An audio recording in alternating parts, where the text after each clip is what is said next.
समन्वितम् श्री चैतन्य प्रभुं वन्दे नित्यानंद सहोदितम् श्री नंदनंदनं वन्दे राधिका चरणद्वयम्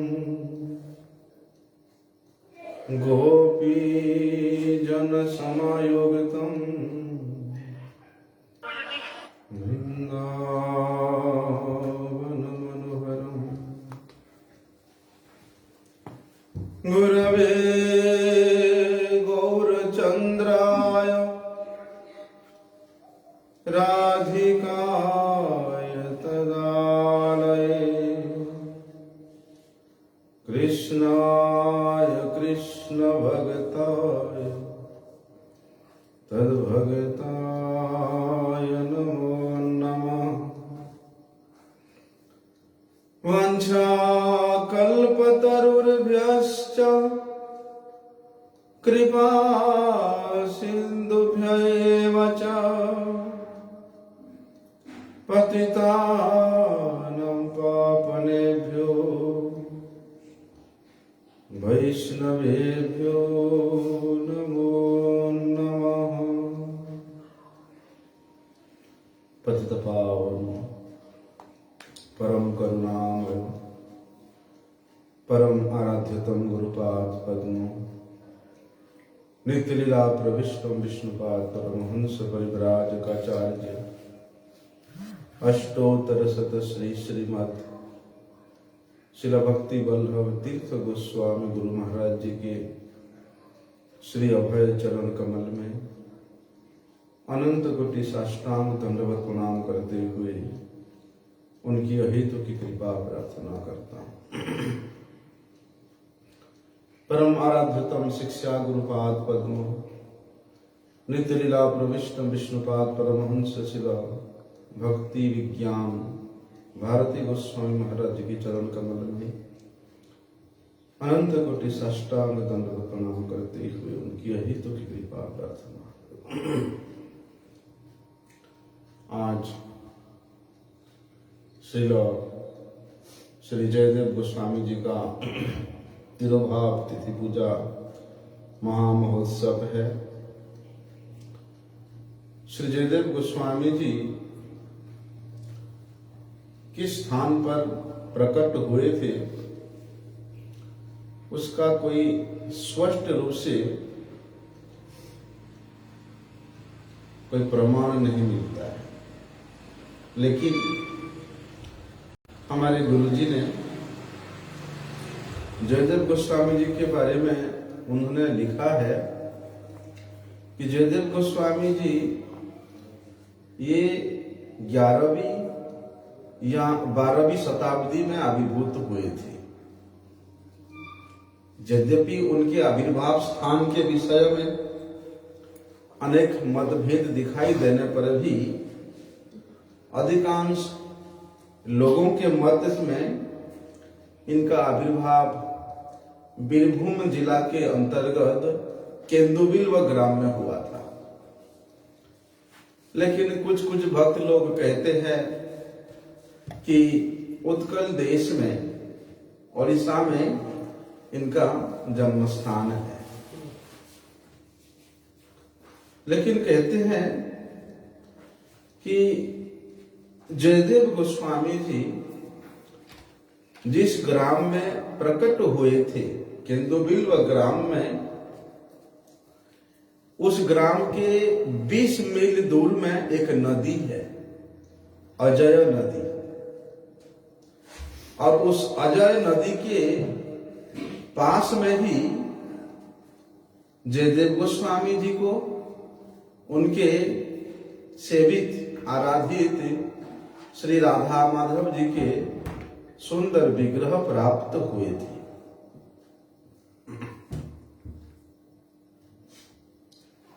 कहते हैं कि उस अजय नदी के किनारे में जयदेव गोस्वामी जी ने भगवान शिव का आराधना करने में लगे हुए थे, कुशेश्वर शिव। तभी उनको भगवान शिव जी के ही कृपा से श्री राधा माधव जी के श्री विग्रहों का दर्शन हुआ या प्राप्ति हुआ, ऐसा भी कह सकते हैं। लेकिन वहां शिव जी के सम्मुख बैठ करके वे क्या करते थे? श्री राधा माधव जी के ही भजन को गाया करते थे। श्री जयदेव गोस्वामी जी के पिताजी का नाम था श्री भोजदेव जी और माता श्री वामदेवी जी।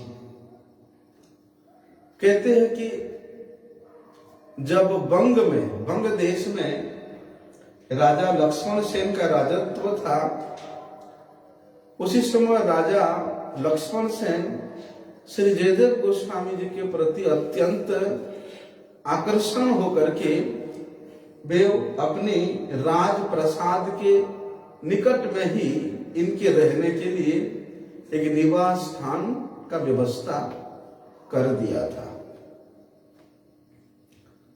लेकिन इसलिए गुरुदेव लिखते हैं कि आशुतोष के जो बंगला कोश है उसमें इस प्रकार वर्णन है कि जयदेव गोस्वामी जी कुछ समय तक राजा लक्ष्मण सेन के राजकवि थे और श्रील भक्ति विनोद ठाकुर जी ने जो नवद्वीप महात्म्यों का रचना किया है, उस नवद्वीप महात्म्यों को पढ़ने से ये ज्ञात होता है कि जिस समय में, जिस काल में श्री जयदेव गोस्वामी जी राजा लक्ष्मण सेन के महल के निकट ही रहते थे, उस समय जयदेव जी ने जो दशावतार स्तोत्र का रचना किया था, उसको सुन करके, दशावतार स्तोत्र को सुन करके राजा लक्ष्मण सेन अत्यधिक चमत्कृत हो गया था। और उस समय के जो तत्कालीन पंडित थे गोवर्धन आचार्य जी से श्री जयदेव रचित ये दशावतार स्तोत्र के विषय में राजा ने जान करके, राजा अपने राजवेश को परित्याग करके श्री जयदेव गोस्वामी जी से मिलने के लिए गए थे कि दशावतार स्तोत्र, ये स्तोत्र के माध्यम से ही भगवान के संपूर्ण लीलाओं का वर्णन है। इसलिए इतना सुंदर स्तोत्र कौन रचना कर सकता है, कौन महापुरुष है? उस स्तोत्र के विषय में श्रवण करके ही वे राजा उनसे मिलने के लिए गया था। लेकिन किस प्रकार से गया था? अपने राजवेश को परित्याग करके गया था।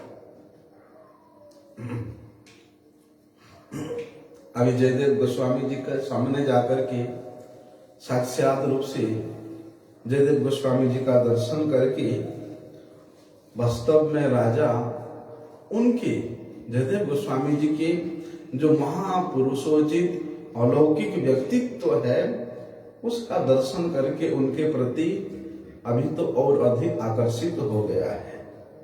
तब राजा ने बहुत ही विनम्रता के सहित जयदेव गोस्वामी जी के निकट अपना परिचय प्रदान करता है और महान कवि भक्त श्रेष्ठ जयदेव गोस्वामी जी से वे अनुरोध करता है अपने राज प्रसाद में, अपने राजमहल में रहने के लिए। लेकिन जयदेव गोस्वामी जी बड़े विरक्त थे। उन्होंने उस विषयी राजमहल में आने के लिए किसी प्रकार का कोई इच्छा प्रकट नहीं किया और राजा से कहा कि मेरा इच्छा है कि मैं जगन्नाथपुरी के पास में जाकर के ही रहूंगा।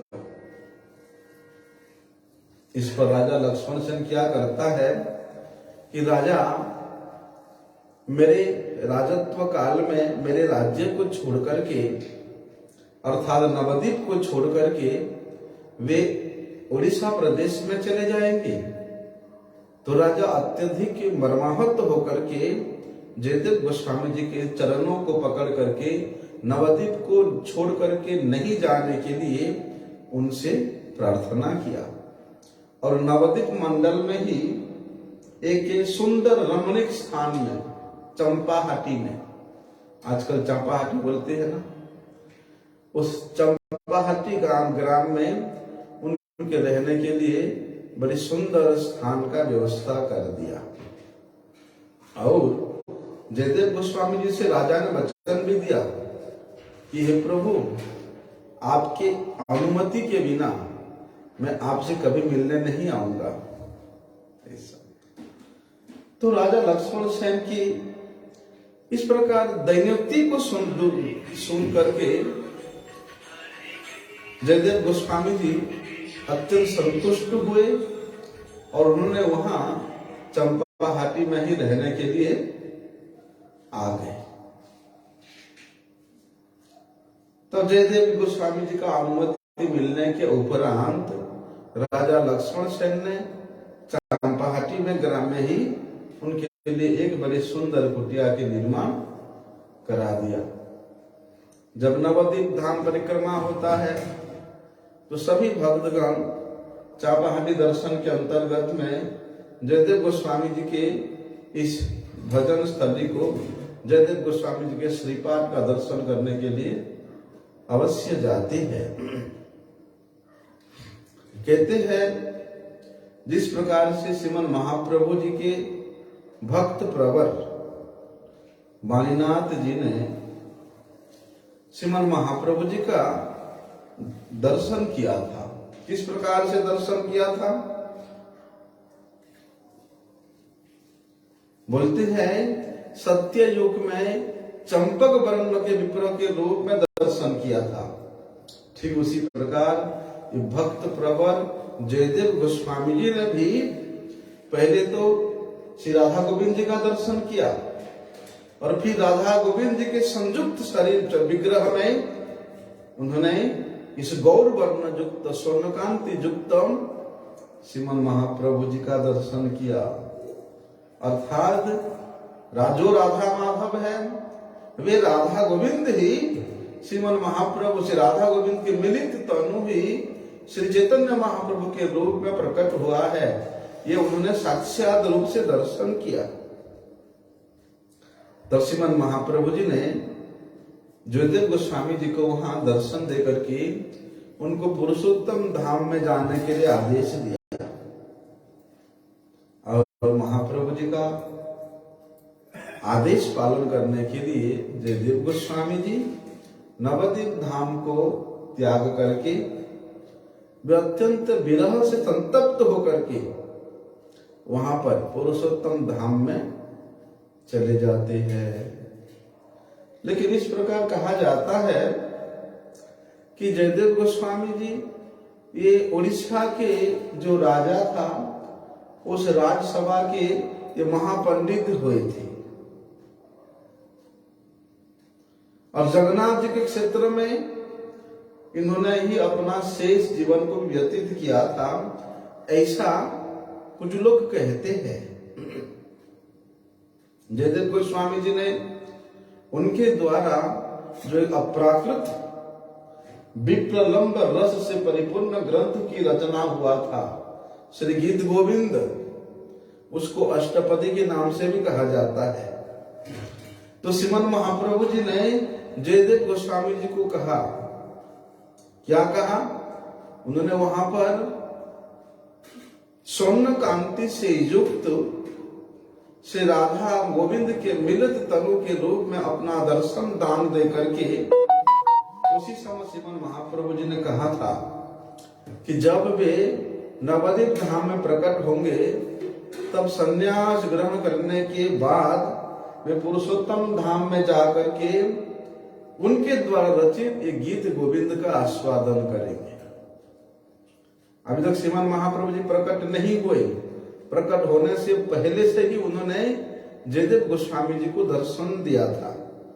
इसलिए ऐसा कहा जाता है कि जयदेव गोस्वामी जी ने जो विवाह किया था पद्मावती को, वो भी जगन्नाथ देव जी के आज्ञा से ही विवाह किया था।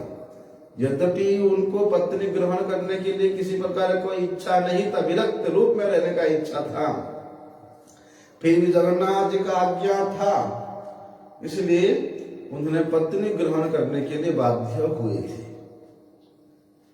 ऐसा वर्णन आता है कि एक ब्राह्मण था जिसका कोई भी संतान नहीं था, इसलिए उस ब्राह्मण ने बहुकाल तक श्री जगन्नाथ देव जी का उपासना किया था, आराधना किया था। तब जगन्नाथ जी की कृपा से उस ब्राह्मण को एक कन्या की प्राप्ति हुई और उस कन्या का नाम उसने रखा पद्मावती। बोलते हुए पद्मावती जब विवाह करने के योग्य हो गया तो उस ब्राह्मण ने अपनी कन्या को लेकर के श्री जगन्नाथ जी के मंदिर में जाकर के श्री जगन्नाथ जी के श्री चरणों में उसको उत्सर्ग करने के लिए ले गया। उसको देख करके भगवान पुरुषोत्तम जगन्नाथ जी ने उनको आदेश दिया। क्या आदेश दिया कि हे ब्राह्मण, जयदेव नाम के मेरा एक भक्त है और उसने, वो मेरे सेवक ने संसार धर्म को त्याग करके मेरे नाम को ही सार रूप में ग्रहण करके वो वहां भजन कर रहा है। यद्यपि वे विरक्त है, फिर भी तुम इसी कन्या को लेकर के उसको दान कर दो।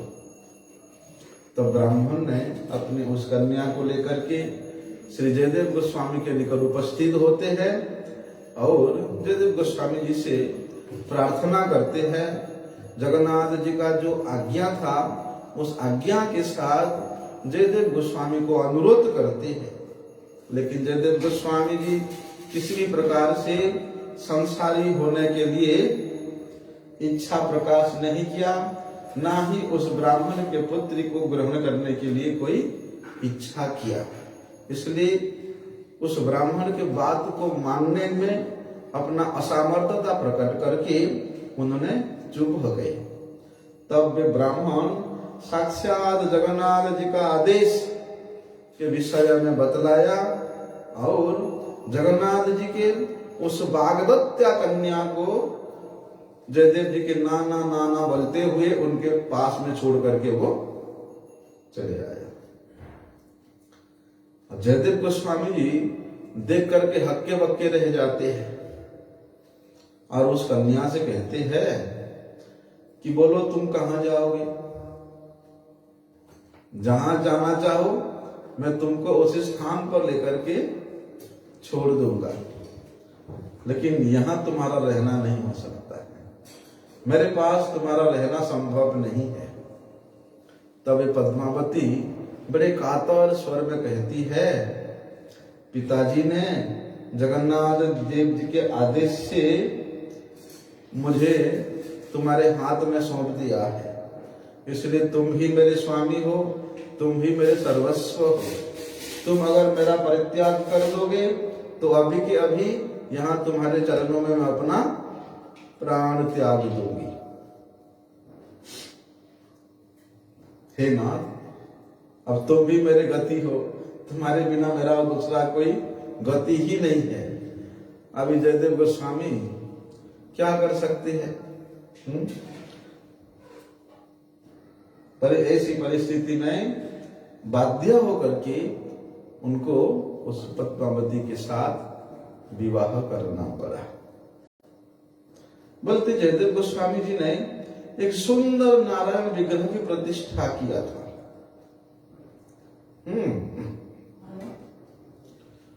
लेकिन इस प्रकार भक्ति के भाव में उन्होंने उस विग्रह का सेवा करते थे कि उनके हृदय से कृष्ण प्रेम का स्रोत बहता था। और बोलते वही कृष्ण प्रेम के विरह रूपी स्रोत बहते बहते वे अपूर्व अमृत से पूर्ण उस गीत गोविंद के रूप में प्रचारित हुआ। कहा जाता है कि जयदेव गोस्वामी जी ने ये जो गीत गोविंद काव्य की रचना किया है, इस काव्य में सब प्रकार के रसों का, सब प्रकार के भावों का समन्वय देखने को मिलता है। इसलिए इस काव्य में जब सभी प्रकार के रसों की समन्वयता देखने को मिलता है, तब जयदेव गोस्वामी जी के हृदय में ये साहस नहीं हो पाया कि जब वे मधुराति मधुर लीला का वर्णन करते हुए लिखने का इच्छा हो रहा था। क्या इच्छा हो रहा था कि श्री कृष्ण भी क्या कभी भक्त के प्रेम में, अर्थात श्रीमती राधा रानी के प्रेम में, उनके भक्ति भाव में आकर्षित होकर के क्या उनके चरणों को पकड़ सकते हैं। यद्यपि श्रीमती राधा ठाकुरानी वे शक्ति स्वरूपिणी है और वे शक्तिमान है, फिर भी श्रीमती राधा जी नित्य निरंतर श्री कृष्ण के सेविका के रूप में अपना परिचय प्रदान करती है। इसलिए जयदेव गोस्वामी यद्यपि एक कविता लिख रहे थे, लेकिन उस काव्य में ये लिखने को साहस नहीं कर रहे थे कि ठाकुर जी राधा रानी के चरणों को कैसे पखार सकते हैं, कैसे उनको अपने हृदय में धारण कर सकते हैं। तो उसको लिखने में साहस नहीं जुटा पा रहे थे। दैव योग से क्या हुआ, एक दिन जयदेव गोस्वामी जी समुद्र में स्नान करने के लिए गए, तब स्वयं जगन्नाथ जी जयदेव जी के रूप में उनके घर में प्रवेश किया और जिस पोथी में उन्होंने उस काव्य को लिख रहे थे, स्वयं जगन्नाथ जी उस काव्य को, पोथी को निकाल करके उसमें लिख दिया कि देही पद पल्लव मुदारो। उस वाक्य के द्वारा उन्होंने उस कविता को संपूर्ण कर दिया। उसमें है ना, स्मरगल खंडनम मम शिरसि मंडनम देहि पद पल्लव मुदारम।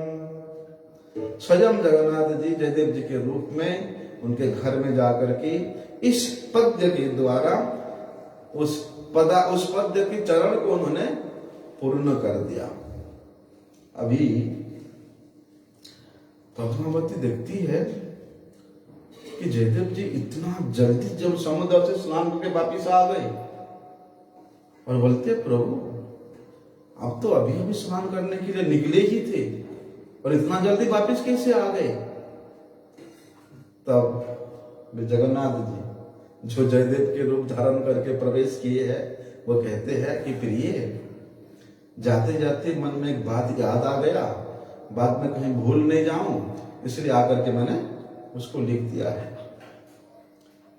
और वे जयदेव रूपी कृष्ण ये कह करके वहां से चले ही गए थे कि थोड़ी ही देर में जयदेव गोस्वामी समुद्र स्नान करके वापिस लौट आए।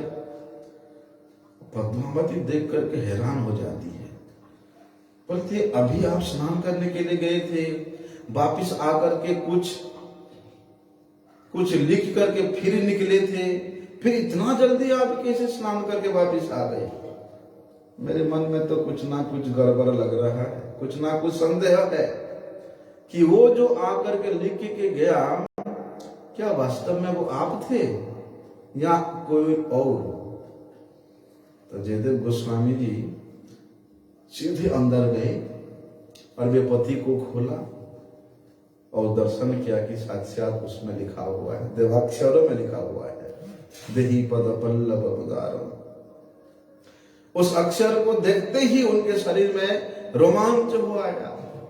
प्रेम के आवेश के कारण उनका हृदय में उमड़ आ गया, आंखों में अश्रु की धाराएं प्रवाहित होने लगी। अब पद्मावती को कहते हैं कि पद्मावती, तुम कितने धन्य हो, वास्तव में तुम्हारा जीवन सार्थक है। देखो, तुमने अपने सौभाग्य से साक्षात भगवान का दर्शन प्राप्त किया। उनके साथ तुमने वार्तालाप भी किया, लेकिन मैं कितना हतभागा हूं कि मैं उनका दर्शन कर नहीं पाया। ऐसा कहावत है कि जगन्नाथपुरी में एक मालिनी रहती थी, और वे मालिनी जयदेव गोस्वामी जी के रचित ये श्री गीत गोविंद का बड़े भाव विभोर होकर के गाती थी। और जैसे ही वे गाना प्रारंभ करती थी, फूल तोड़ते तोड़ते बगीचा में जगन्नाथ देव उस मालिनी के गीत गोविंद को सुनने के लिए उसके प्रति आकृष्ट होकर के वे मंदिर से वहां चले जाते थे।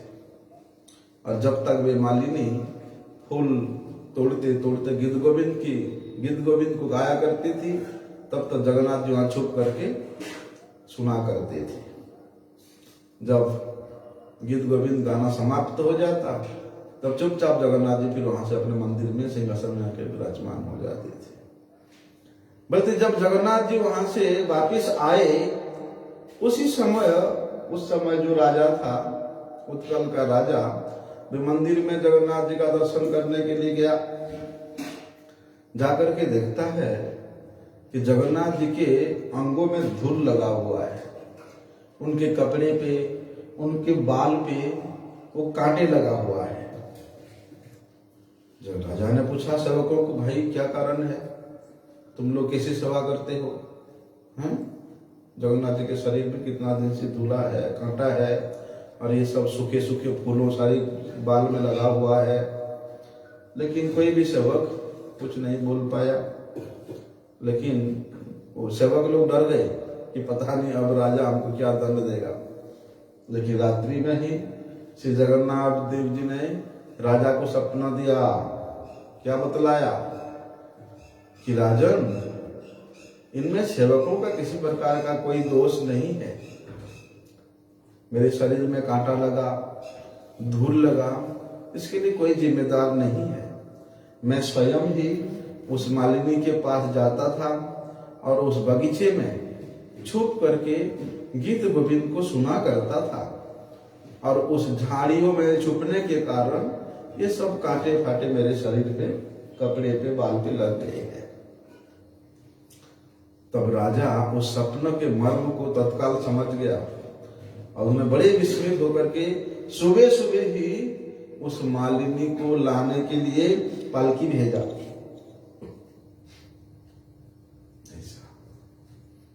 मालिनी ने राजा को सारी वृत्तांत सुनाया। इसलिए जगन्नाथ मंदिर में श्री जगन्नाथ जी के सम्मुख प्रत्येक दिन ये गीत गोविंद गाने का आदेश राजा ने उस मालिनी को दिया। आज भी तब से आज तक उस मालिनी की जितना भी वंश है, वंश के रमणियां है, बहुएं है, वे सब जगन्नाथ मंदिर में आकर के गीत गोविंद का पाठ करती है, जगन्नाथ जी को सुनाती है। लेकिन आजकल तो उनको देवदासी के रूप में सब लोग कहते हैं और पूरी में। जयदेव गोस्वामी जी के संबंध में अनेक प्रकार की अलौकिक घटनाएं हैं, ऐसे सुनने को मिलता है। तो श्री गुरुदेव वहां पर लिखते हैं कि जयदेव गोस्वामी जी बड़े प्रेम भाव से, प्रेम में आविष्ट होकर के श्री राधा माधव विग्रह की सेवा करते थे। कहते हैं ना, भक्त जिस प्रकार भगवान के प्रति भक्तिमान होता है, भगवान भी उसी प्रकार भक्त के प्रति भक्तिमान होता है। जयदेव गोस्वामी जी एक दिन अपने कुटिया में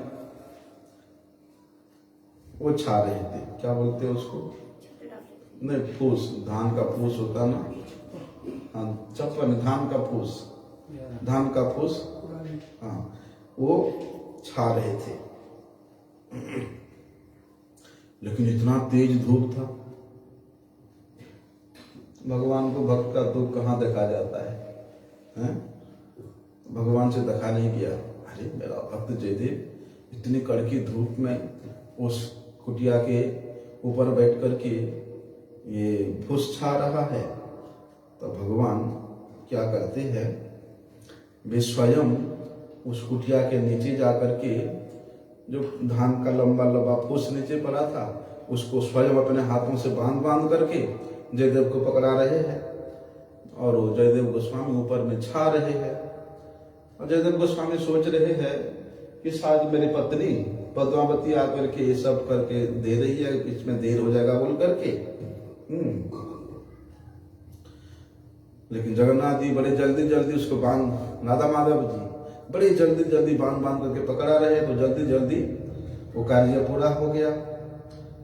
उसके बाद जयदेव गोस्वामी नीचे उतर के आए और पत्नी से पूछे कि तुम उधर भी काम कर रहे हो, इधर भी इतना जल्दी जल्दी बांध बांध के मुझे पकड़ाया, इतना जल्दी तुम कैसे कर लिया?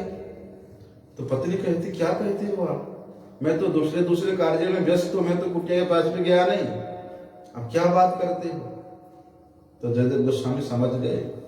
उन्होंने सीधे घर के अंदर में जाके देखा कि श्री राधा माधव जी के हाथों में उसको बांधने के कारण वो कट गया है, सारी लाल लाल हो गया है, क्योंकि उसको धान का जो भूसी होता है कोई कोई बड़े धार धार होता है, उसी को हाथ में लेकर के बांधना पड़ता है।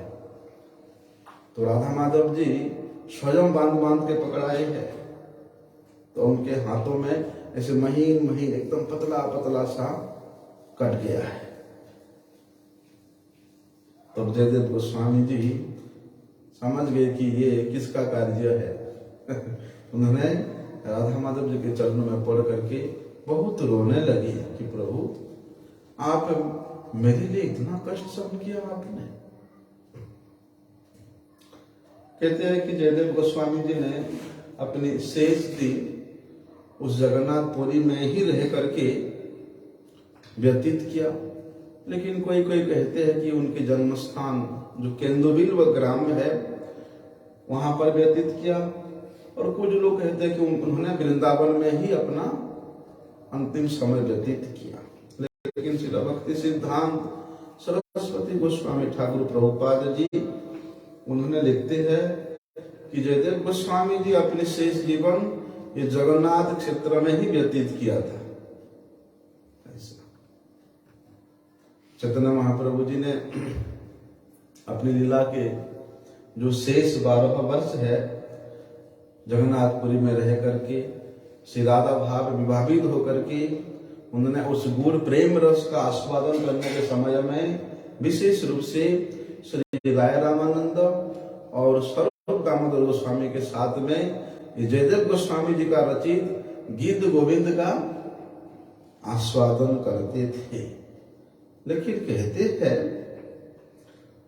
कि जयदेव गोस्वामी जी का जो तिरोधान लीला है इस पौष मास के कृष्णा षष्ठी को हुआ था। कलकत्ता में जो बसुमती साहित्य मंदिर है वहां से गीत गोविंद ग्रंथ प्रकाशन हुआ था, तो उसमें जयदेव गोस्वामी जी के चरित्र के बारे में कुछ कुछ वर्णन उन्होंने किया था। उसमें इस प्रकार वर्णन आता है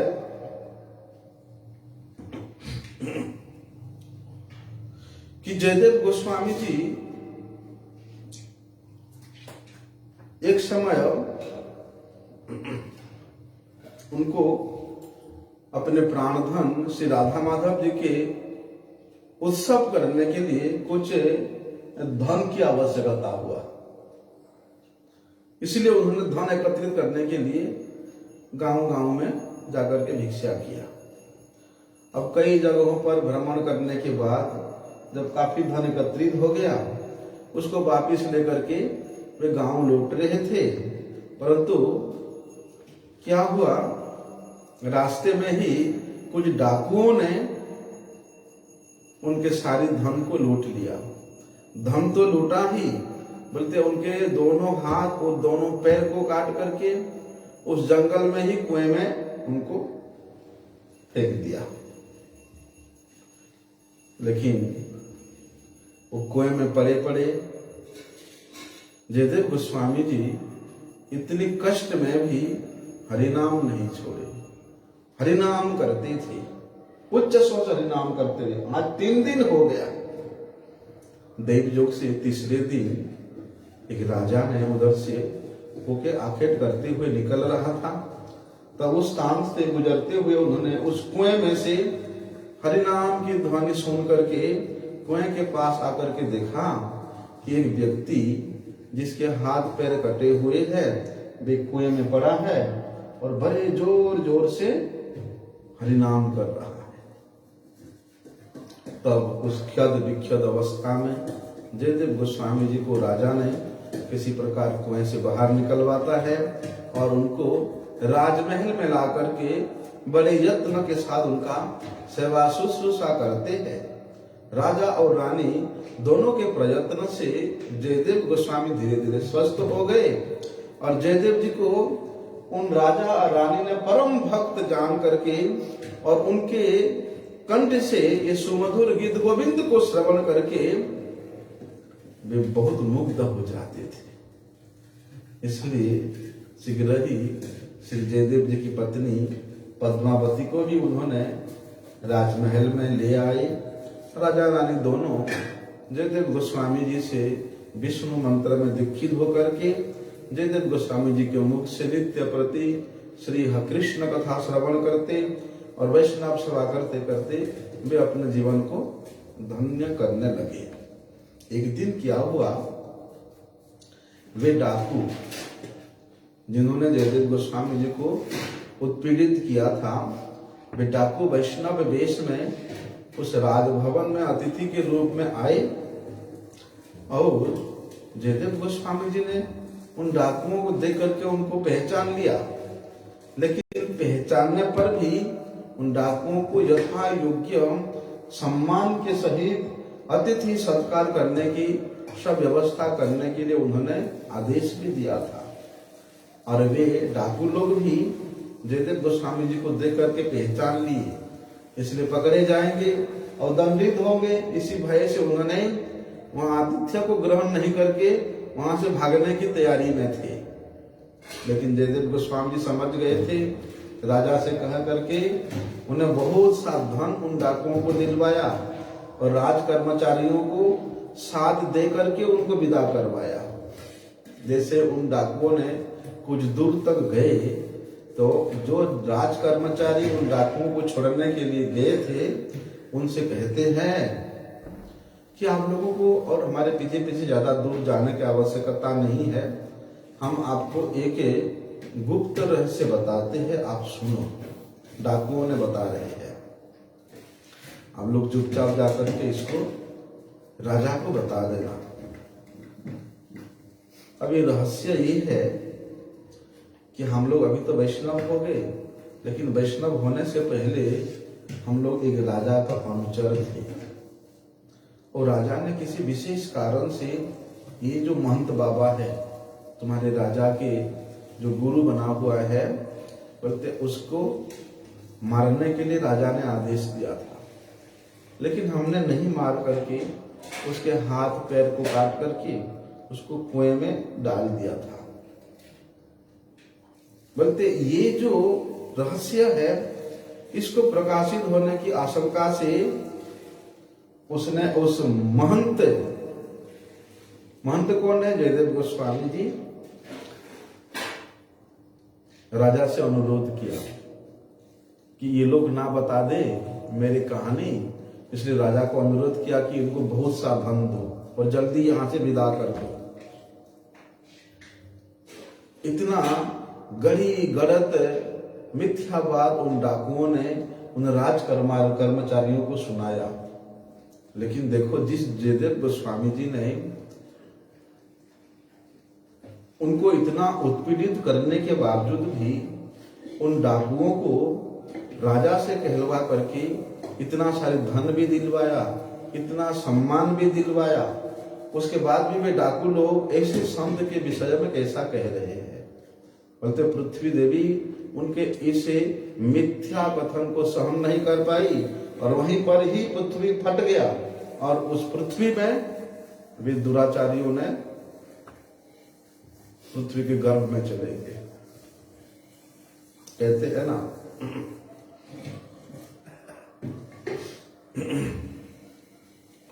जो साधु लोग होते हैं वो कभी भी दोषियों के दोष का प्रतिशोध नहीं लेते, दोषियों को या अपने को हिंसा करने वाले के प्रति कभी प्रतिशोध भाव नहीं रखते, प्रतिहिंसा में प्रवृत्त नहीं होते हैं, वरन ऐसे दुष्टों को भी विशिष्ट व्यवहार करके उनको संतुष्ट करने के लिए प्रयास करते हैं।